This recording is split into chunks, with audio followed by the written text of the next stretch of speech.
Hello and welcome to the Leaders Council podcast, the podcast for the people who run the country and the people who keep the country running. You join us on yet another sunny day here in the capital. I'm Matthew O'Neill, and today, as always, we ensure that we have a variety of distinct perspectives on leadership. First, we're joined by Lee Summers, founder and chief executive of Oakmore Builders, a Bromley-based builders and property development company. Lee, hello. Hi, how you doing? I'm very well. Thank you for coming on the program today. Now, normally we head straight over to the subject of leadership, but considering the ongoing COVID outbreak, I'd be remiss if I didn't ask you, how has this affected your business? To be honest, we've been fortunate enough to still have some projects running where the clients weren't actually living in the properties, so we had the run of the place, and it wasn't affecting anybody. We obviously had to make some changes around staff and how we operate. But other than that, it's not affected us too badly, to be honest. We've seen a bit of a decline in our online contact by about 50%. But other than that, we're quite lucky, to be honest. A full order book for the next few months? We have certainly, yeah. We signed a contract for a new project as well, which we're starting the second week of July. And still stuff coming forward that we're ready to sign. So it's not been too bad for us, to be honest. We're very fortunate. What sort of protective measures have you had to put on site for your staff members? Well, all the usual stuff, to be honest. As we know, all the PPE is first and foremost these days, obviously due to the COVID situation. But it's not so bad, to be honest, as long as we keep the 2 metre rule. Sometimes it's a bit challenging in residential construction, but other than that, just basic measures to make sure that everybody's safe. Fantastic. Well, we should move on to the subject of leadership. I always like to start this part of the conversation off by asking the same simple question. What does the word leader mean to you? Well, I think, first of all, leader is a word that it sort of commands authority. If you haven't got authority, you can't be a leader. You need to be very decisive in what you're doing day to day, and somebody that everybody can look up to, who's sort of steering the ship. Somebody they can look up to with confidence. How would you describe your personal leadership style? Well, as I said, when I'm interviewed many times, there's no great secret. It's being honest, being transparent, saying what you mean, doing what you say. That's pretty much it. There's no great secret to it, to be honest. Well, let's talk a bit about your background and how you got to the way you view leadership as it is. Did you have any leaders who or role models who shaped the way that you look at the world of work? Not so many. There's only one really, and that's the guy that I did my apprenticeship with when I was younger. I was 15, 16 years old, and he sort of took me on to do an apprenticeship within construction. And he was a massive influence on me, to be honest, because I never had a father growing up as well. So he was a massive influence in many ways, and he sort of taught me everything he knew about the industry. And I'm still in touch with him today, to be honest, and he's a really good man, and I've learned a lot from him. Now, when it comes to providing that sort of example to the next generation, do you have any hard and fast mentorship programs, or do you just take people under your wing as and when requires? Well, I think the latter. Yeah, it's really the old school ethics are the best. I always think. But in today's society, with this younger generation, it's totally different to when I was younger. The so-called snowflake generation. It's really challenging sometimes to get them to think the way that you do. So there's no real fast track way. So it's really, really tough these days because the mentality is so different. Society is so different as well. What is it that's different in society now? What do you think the catalyst of this has been? Oh, tricky question, but I think that the responsibility lies directly at the government's door because there's nobody, in my opinion, that just says it how it is anymore and uses common sense. You know, we let far too many things happen that we could control a lot better, in my opinion. And there's no authority. Just coming back to the authority thing, there's no authority at the top anymore. People are running rings around us at every level. We don't seem to be doing anything about it. And stamping some authority on it. People can just get away with murder these days, literally, and it seems that they go unpunished, which is a shame. What do we think that we can do about this in the long term? Is there any action that we can take at grassroots level, or is this something that needs to be changed throughout the entirety of the country?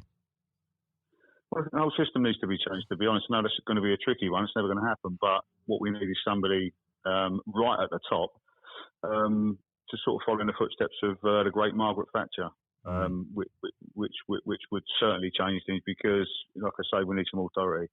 And a lot of the things that I say when I was younger have changed for the worse because there is no authority anymore. When I was younger, the police were the police, and you know they were looked up on as respectful figures, and you sort of knew what it meant. But these days, I think in a political correct society, you know, there's no criteria even to join the police force anymore. It seems because you know back in the day it was you had to be a certain height, you had to be a certain weight, you had to maybe come from a military background or like, but these days it just seems like you can't offend anybody. So that's only going to have a negative effect on whatever happens in authority. You're just not going to stamp any authority on anything if you've got a police officer, for instance, who's about 4'10", and doesn't really fit the part. So that's the main problem, in my opinion, is that people are terrified to say or do anything anymore without upsetting anybody. Now, of course, our society has changed in many different ways, and it will change when we come out of the COVID lockdown. How do you think this is going to impact the building trade overall? Well, I think it's going to level itself out if we don't get a second wave. But I think we'll be fine. To be honest, I think construction as a whole hasn't been affected as much as most other industries. As you know, even during the height of the COVID situation, construction sites were still continuing. We were certainly continuing. But I think when we come out of this, I think that there'll still be some measures in place. I mean, it's a little bit tricky for us at the moment, to be honest. The only thing that's the hardest part of it is getting building materials to our sites, because now, well, before you used to be able to just go into a building suppliers and get what you wanted straight off the shelf, or some of it you've used long term will have all the stuff waiting for you. But now we need to order online. We then need to have a ticket number, and then we need to go to the suppliers and then wait in the queue. Obviously the 2 metre rule, and wait for them to bring our building materials out. So I think that's going to go on for some time for the safety aspect, which is a bit of a pain, but it is what it is. And what also is what it is unfortunately we've run out of time. But before I let you go, what does the next 12 months have in store for Oakmore? So we were right on the brink of expanding, to be honest, and then COVID hit. So that's our plan, really. As soon as things level out and a bit smoother in terms of the way the coronavirus is dealt with, then we'll just carry on from there. So our plan is to expand, take on more staff, take on some apprentices, and just hopefully keep dominating the area that we dominate. Well, Lee, it's been a pleasure having you on the program today. I do hope that you can come back on the show when things get back to some semblance of normalcy. It'll be a pleasure. Lee, thank you. Thanks very much. Thank you. That was Lee Summers, founder and chief executive of Oakmore Builders. And now, if you haven't heard it before, is Jonathan White's exclusive interview with Sir Geoff Hurst. We're now joined, though, by former England footballer and still the only man to score a hat-trick in a World Cup final, Sir Geoff Hurst. Thank you very much for coming on today. You're welcome. You're welcome. Good afternoon. And perhaps I should start and get it over and done with. I know you must be bored with it, and you've probably been asked 1,000 times. But when you got out for a duck playing for Essex, Geoff, what was going through your head at the time? Well, of course, that's not one of the most asked questions I get. Oh, there are one or two people who are very familiar who do Google me, realise that I did score nothing for Essex. My only game for Essex first team when we played against Lancashire in Liverpool, a place called Egbert in Liverpool, many years ago, 1962, I think that was.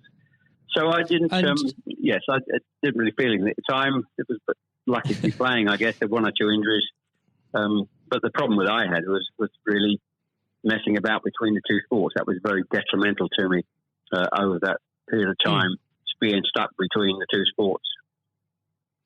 And I think for those that don't know, there's another world that might exist where Sir Geoff Hurst was a first-class cricketer and not perhaps a footballer. But whether it's business or cricket or football, obviously the importance of leadership, it can't be understated, no matter what form that comes in. When you were at West Ham, Geoff, and when Ron Greenwood first came along, he made obviously some pretty radical changes. Was this a man that genuinely inspired confidence the first time you'd meet him? Absolutely. I mean, he was simply a fantastic coach or teacher, if you like, of football. And they quite always mention when we talk about Ron Greenwood, Harry Redknapp, who was played under him and has been very successful as a player and a manager over many years. He's come across many coaches, of course, and managers during his time over years, I guess. He would still say that Ron Greenwood is the best coach he'd worked with. So you're very fortunate. I think you think you're lucky when you come across, if you have a great teacher at school and a great coach as we had in Ron Greenwood, and of course a great manager in Sir Alf Ramsey. So to come across people like that of that calibre can have a huge influence on your career, of course, and then your life, and that's quite purely the case. Absolutely. And in those early days at West Ham, with a manager like Ron there, it's also important to have confidence with your other players, and of course they become your friends. Who did you look at the time when to inspire confidence in yourself? Was it Peters? I think probably. Well, I was very fortunate to play with the calibre of the players I did. Again, extremely fortunate to play with the captain of England and West Ham, and Martin Peters, who was a fantastic player. And as far as Martin's concerned, I think sometimes he didn't quite get the recognition he deserved and what a wonderful player he was. In terms of inspiring confidence, I always probably say that the biggest influence for me, I guess, would be the captain, Bobby Moore. Although he was only about 8 months older than me, he graduated through the system probably 3 or 4 years earlier. He played for England in 62, 4 years before the final when I played. And so he was more looked upon him more as a senior player, if you like, not as a guy with the same age group as me. And I looked at how he trained, how he acted, how he behaved, and how he played. And so he would say, I would also say he was a big influence on me. One thing I would say about leadership, what I do understand clearly in all walks of life, leadership is at the top, is absolutely vital for a business, a football team, in any walk of life to be successful. And it's quite evident. I was in the motor trade for a long time as well, selling car warranties to car dealerships. And you could almost tell when you walked into the business, many of the car dealerships, you could almost tell from the moment you walked in by initial reaction, people came and welcomed you, that the business was well run or conversely not well run at all. And so I understand the value and quality of leadership. And that's why I'm very fortunate to be involved in my career in those early days with two great leaders in Ron Greenwood and Alf Ramsey. Absolutely. And since you've already brought him up, Geoff, I think it'd be remiss not to go a little bit further with that. But obviously, after at West Ham, your playing came to the attention of Sir Alf Ramsey. Now, there's a man I'm sure when you walked into a room, you knew who was in charge. When it came to managing that England team, what was his style like, Geoff? Well, the first thing I say about Alf Ramsey, he's probably over my life the most powerful influence who had on me as a person. Naturally, it happens to an extent because he's got your whole career in his hand. Whether he picks you for England or he doesn't pick you, it can have a great impact on your career and, of course, your life. But in that era I was involved for 6 or 7 years, it was quite clear who was the boss. He was quite very, very strict. Probably at the time, maybe overly strict, but at the time you probably wouldn't necessarily get away with it in today's football because it's changed dramatically in how you deal with players then and players now. But he was the most powerful man I came across, and very few people. And he was quite ruthless in getting people out who didn't want to be part of a group, part of a team. It is important that if you've got a group of people, and that's in any walk of life, they're all singing off the same hymn sheet, and you don't have anybody that's griping or moaning about the system. And if you've got people like that in your organisation, one thing I have learned, and I've taken it on in my life, my family, you've got somebody in a group that doesn't want to be part of it, you get them out. And Alf, I think, was quite ruthless with that in his staff. And I think that's one of the most serious things I think I've learnt over a long period of time. And is there, do you think, a specific moment, I'm sure there's probably dozens, but is there a specific moment, if you could perhaps pick right now, that did show those qualities in Sir Alf so sharply? Yes, I think for me, certainly, I think there are instances of players who you thought would be in the team, or certainly in the squad, and surprisingly they were not. There was no necessary reason for it, but looking back, I do think perhaps they were people that Alf didn't think wanted to be part of a group. So that's for me. In terms of my personal view, I think that it looked prior to the World Cup that I was going to be playing in it. Only a few games before I was playing, and I played with Jimmy Greaves in a game against Yugoslavia only a couple of months before the final. And it looked at that stage as if I was going to be playing in the team. But in a couple of more friendly games before the final in Poland and Norway, I think, and Denmark, I played 2 of the 4 games, and I probably didn't quite replicate my form that I'd been showing at West Ham and in the early couple of games for England. And he left me out in the first game of the World Cup against Uruguay. He started off with Jimmy Greaves and Roger Hunt. So I had an impact of thinking at that stage I looked like I was going to play, and didn't start because of just a lack of form. I didn't play quite well enough to justify my position. And somewhat fortuitously, I only got back in the team because of a nasty gash to shin on Jimmy Greaves' leg. And I think what you've said there, Geoff, actually does sum that up really well. And more than that, whilst it's important to have that someone in charge with those qualities, it's almost useless if there isn't a strong and unified team behind them. And there really must have been moments, maybe there weren't, but let us know, in that 66 competition, the prolonged pressure on all of you, the weight of a nation, did it get to you? Oh, not for me personally, no. I think, and I don't, not for me, not for a second. I think I was just happy to be involved in the squad initially. Not at all. You're not aware of the magnitude of the occasion, really, looking back out. So I never really felt, people talk about pressure a lot and it's there, and players talk about it in life. I didn't really necessarily feel any great pressure during the time I was there.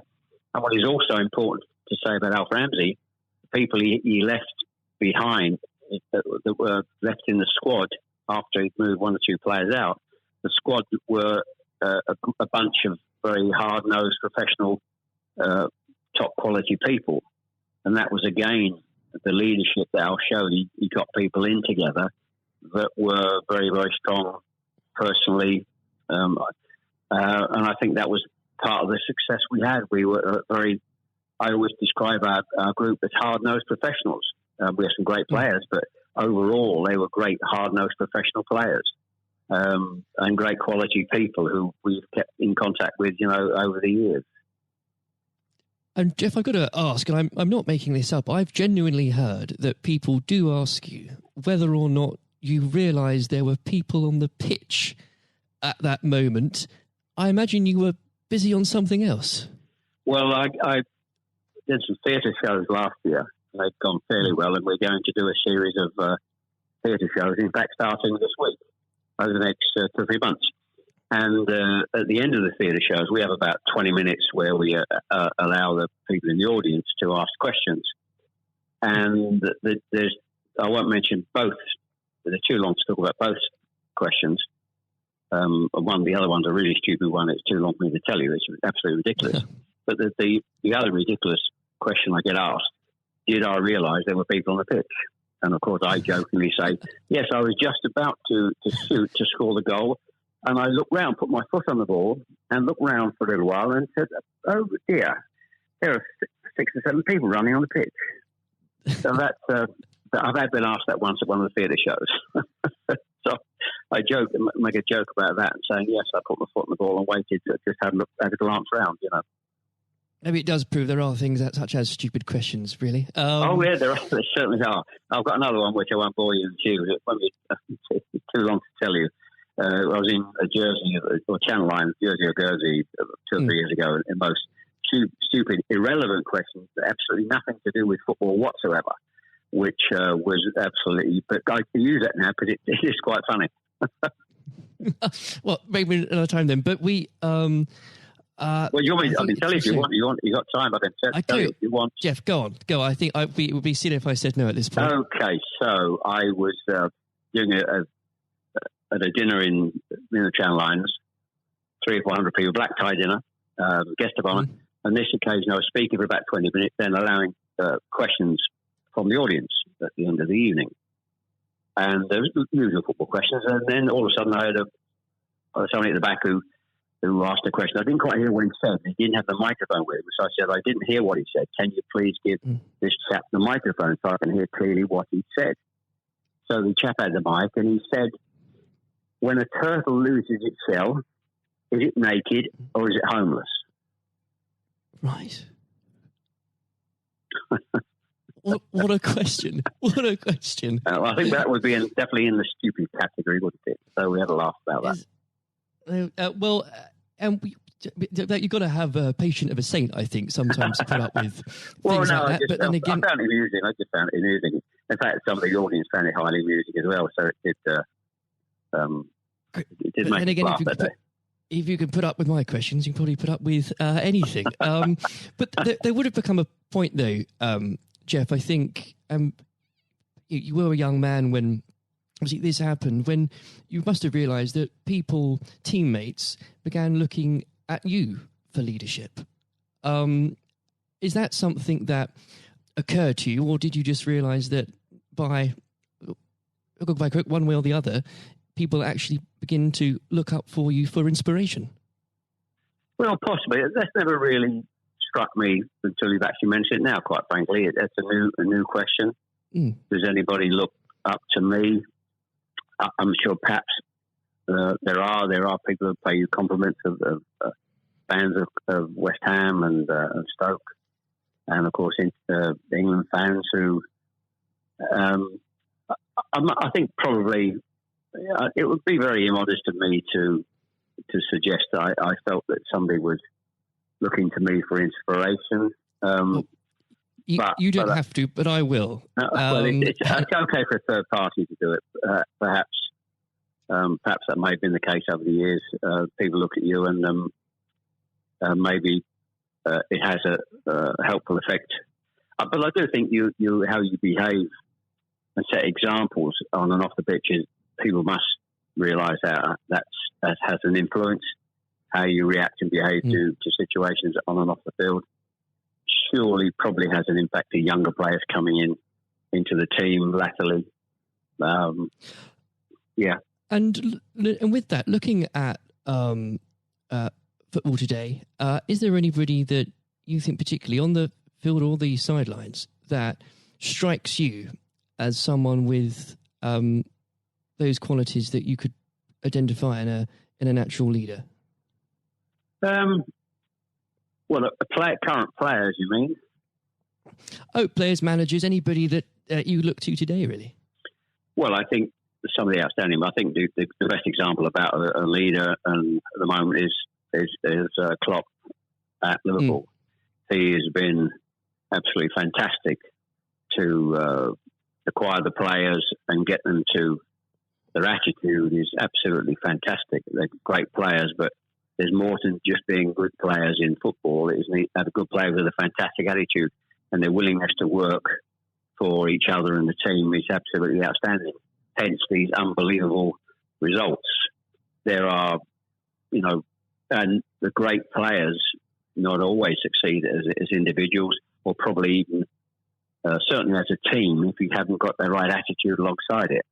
And they're probably, and that comes through the leadership. That's not just luck. Absolutely. That's absolute leadership. He'd be the best example, of course, in football terms today, easily. And of course, but going back not that long ago, Alex Ferguson is just absolutely. You've got to take him as the first example, because Klopp's only done this over a period of time, a short period of time. But if you look at the 26, 27 years that Alex Ferguson did with Manchester United, and subsequently since he's gone, how they are not doing so well. He's the best example of management we've probably ever seen, and I don't think anybody will see the light of that kind of leadership again.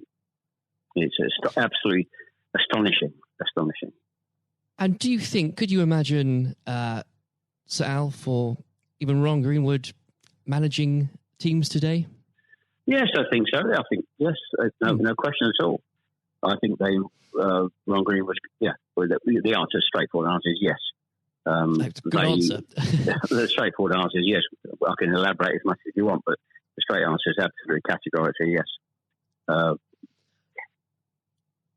And with I know if we could talk about this probably for the next hour or so, but I'm conscious of the time. Looking back through your playing career, perhaps especially your time for England, who was it that